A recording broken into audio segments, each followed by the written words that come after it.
Welcome back mga kabutingting sa ating YouTube channel. Today mga kabutingting, eto, kasalukuyang nakabilad yung mga kalapati natin dito dahil niliguan natin sila ngayon ng Zero Mite. Ayan, para maalis yung mga kuto-kuto nila kung meron man bago sila magsimula mangitlog. So baka mangitlog na sa susunod na linggo si Waki at yung ating mga Arabo-lines dito, no? Dahil nga ready na yan for breeding. So ito, niliguan na rin natin yung mga young birds natin, ng mga stop banrit na galing kay Kuya Egay. Egay Nagit, hindi Egay Up mga kabutingting, no? So yung mga Charlie Chen natin hindi na natin niliguan kasi nga malapit na mapisa yung itlog nila. Hindi na natin pwedeng bulabugin yun. So baka hindi na nila upuan yung itlog. Sayang naman yung mga magiging inakay nila. Ayan. So for today's video naman mga kabutingting, meron na tayong nakuhang bagong pares ng Zebra Finches para dito sa ating mini aviary. So may maidadagdag na tayong mga ibon dito sa mga alaga nating finches. Kaya kung gusto nyo makita yung mga ibon natin, samahan nyo kami today. Tara!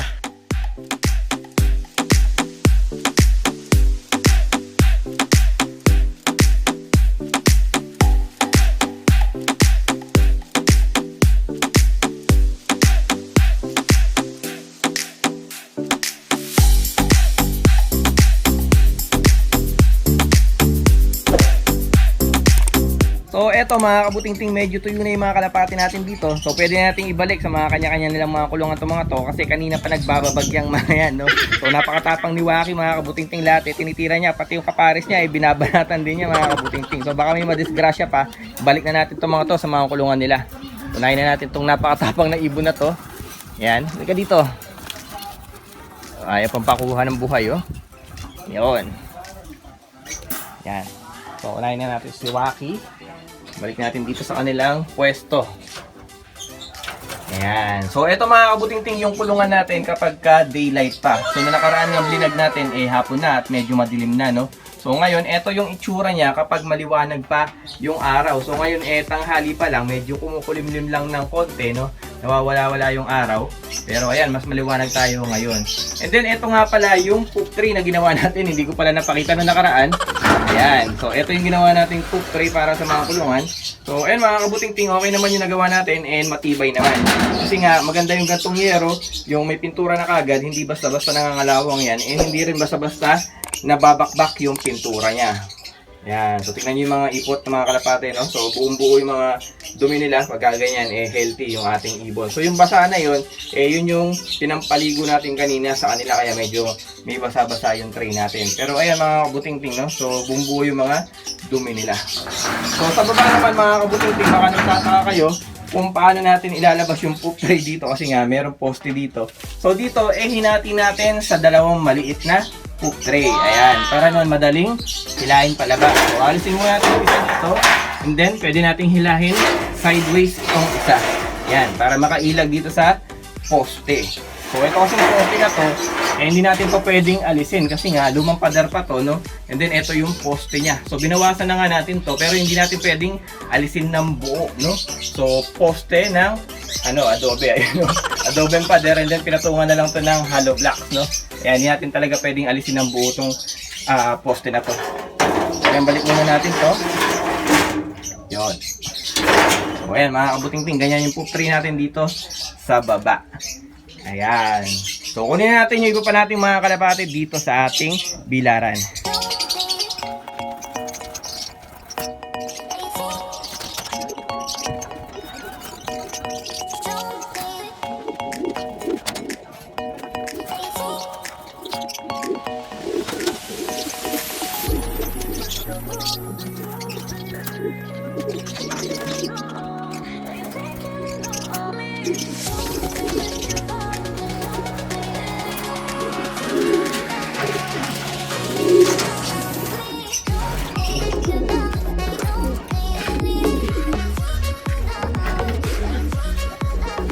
So, eto mga kabutingting, all goods na yung mga kalapati natin dito. So, pwede natin iwan itong mga to at puntahan yung ating bagong pares ng ating Zebra Finches na nandun sa ating breeding area. So, hindi muna natin sinama kagad yung mga Zebra Finches natin dito sa ating colony cage ng mga Zebra Finches para nun, maipakita ko muna sila sa inyo ng maayos sa carrier. So, puntahan natin yung mga bagong ibon natin na nandun sa ating breeding area. So, eto mga kabutingting yung bagong pares ng Zebra Finches natin. Ayan. So, kulay green mga kabutingting, no? So, napakaganda ng mga bagong ibon natin dito. So, medyo hawigan lang din ng konti ng mga zebra finches natin, mga kabuting-ting. Yan. So, ilabas natin para mas makita natin na mas maayos. Yan. So, eto mga kabuting-ting, lumipat tayo ng pwesto dahil meron cement mixer kanina malapit doon sa ating breeding area. So, hindi tayo maririnig kung doon tayo magbablog. So, eto nga mga kabuting-ting yung mga bagong zebra finches natin na napakaganda ng mga kulay. Wow. Ayan. So, kulay gray nga mga kabuting-ting yung mga ibon natin dito. So, itong hen natin, kamukha nung isang ibon natin, no? So, meron tayo isang ganyang kulay doon na nag-iisa lang. So, ngayon nga, ito nadagdagan ng ganitong kulay mga kabuting-ting. And yung cock natin dito, ayan. So, napaka-astig ng kulay ng cock natin dito, di ba? So, orange na orange yung mukha niya. And then, gray nga yung kanyang pakpak. And then, pag ilalim, pagdating sa ilalim ng kanyang katawan, medyo maputi na, no? So, napakaganda ng color combination. Tapos, yung dibdib niya, yun, no? Black na black. Ayan. And then, meron white and black combination sa mukha niya. So, bagay na bagay sa lalaking ibon, mga kabuting-ting. Ayan. So, ito mga kabuting-ting, nakuha natin kahapon kay Jamel Malonzo. Ayan. So, kung naalala nyo si Sir Jamel Malonzo, yung nagpaampon sa atin ng isang Araboline na blue bar, ayun, nalaman ko kahapon o isang araw pala na may mga zebra finches pala sila ng tatay niya. So, sabi ko, baka pwede ako bumili ng isang pares para madagdagan nga natin yung mga zebra finches natin dito sa ating mini aviary. So, eto kahapon mga kabuting-ting, diniliver pa niya to mga kabuting-ting dito sa atin. So, pagdating dito mga kabuting-ting, ayaw daw pumayag ng tatay niya na babayaran ko pa yung mga ibon. So, nakakaya, syempre pinilit ko na babayaran ko to. Kaya lang, ayaw daw talagang ipabayad ng tatay niya. So, napakabait ng tatay ni Sir Jamel Malonzo, no? Shoutout tayo kay Sir Jeff Malonzo. Syempre, sa anak din niya na si Jamel dito sa napakaganda nating zebra finches. Ayan, no? So, napaka-cute, di ba? Ang liliit na ibon, ang ganda rin ng mga huni nila, no? Para mga laruan na pinipisat, yung mga pang-baby. So, yung baby ko maraming ganun, yung mga pinipisat na ganun. So, parang ganun yung huni nila mga kabuting-ting, no? So, eto mga kabuting-ting, ang tawag daw dito, sabi nila sa akin kahapon, penguin zebra finches. So, medyo magulo yung tawag, no? So, isang zebra na kabayo at saka isang penguin na ibon. So, bahala na kayo mag-imagine kung paano nangyari yun mga kabuting-ting. Pero yung penguin mga kabuting-ting, ibon din naman yun. Kaya pwede talaga makahawig sa mga ibang ibon din. Pero yung zebra na kabayo sa ibon, bahala na kayo mag-isip doon mga kabuting-ting, no? So, eto nga mga kabuting-ting, proven pair na. So, hindi na tayo mahihirapan na i-breed o paramihin tong mga ibon na to. Ayan. So, pansamantala mga kabuting-ting, sasama muna natin tong mga to dito sa mga finches natin dito sa ating colony cage habang wala pa tayong bagong kulungan. So, sabi ko nga, gagawa tayo ng bagong kulungan para sa mga zebra finches natin kasi medyo luma na, 'di ba? Ayan, no. So, tagpi-tagpi lang yung kanilang bahay. Pero gagawan din natin sila ng bagong bahay kapag meron na tayong panggawa mga kabuting-ting. Ayan. So, gagawa tayo ng medyo malaki-laki katulad ditong ating mga katulad nitong ating flight cage ng ating mga African lovebirds, no? So, hindi man ganyan talaga kalaki, pero medyo ganyan ding size. Yan. So, medyo magulo ako mag-set mga kabuting-ting. So, eto mga kabuting-ting, sama na natin itong mga to dito sa mga finches natin, no? Para makita natin kung ano yung mga gagawin ng ating mga finches dito, kung hahabulin ba nila, awayin, o okay lang. Ayan. So, meron tayong mga bagong alaga. Ayan, so, medyo maligalig yung mga ibon natin, no? So, ito medyo safe naman yung pinto natin kasi nilagyan ko ng screen. Kasi nga malaking pinto, ayan, no? So, nilagyan ko ng screen para ito lang yung opening, di ba? Ayan. So, papasukin na natin itong mga to dito sa colony cage natin. Ayan. Pasok na. Go!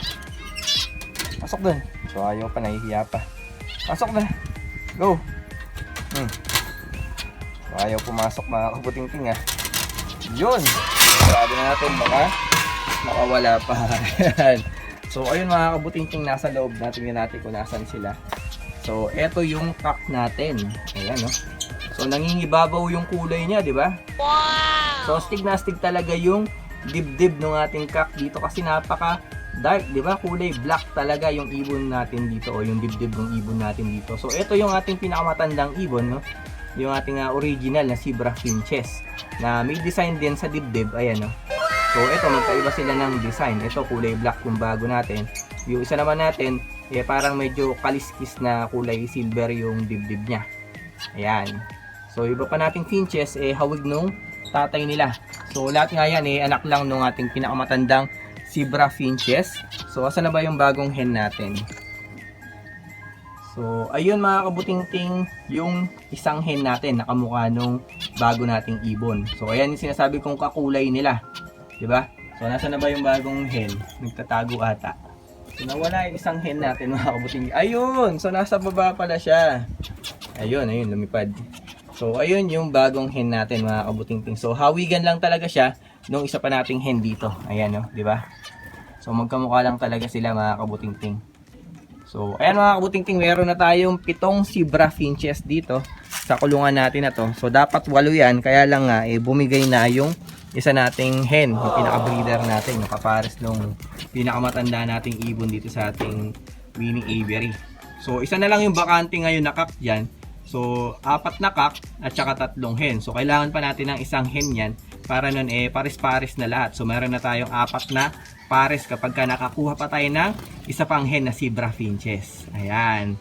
So hindi ko alam mga kabutingting kung bakit hindi na dumami mga zebra finches natin So last year nga itlog ng itlog yung mga yan, kaya lang hindi nila inuupuan. So sayang, mga fertile pa naman yung mga itlog nila. So magre-research tayo kung paano yung proper breeding dito sa mga ibon natin na to, para nun maparami din natin, para makapag-bird din ako sa inyo syempre ng mga ganitong klaseng ibon.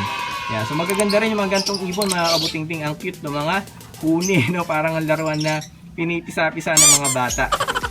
Ayan. So yun nga mga kabutingting, yung mga bagong zebra finches natin dito sa ating mini aviary. So ayan mga kabutingting, update na lang kayo kapag ka nangitlog na yung mga bagong ibon natin dito. So yun na muna para sa araw na to mga kabutingting. Kita-kits ulit tayo sa susunod na video. Like, share, and subscribe. Bye-bye.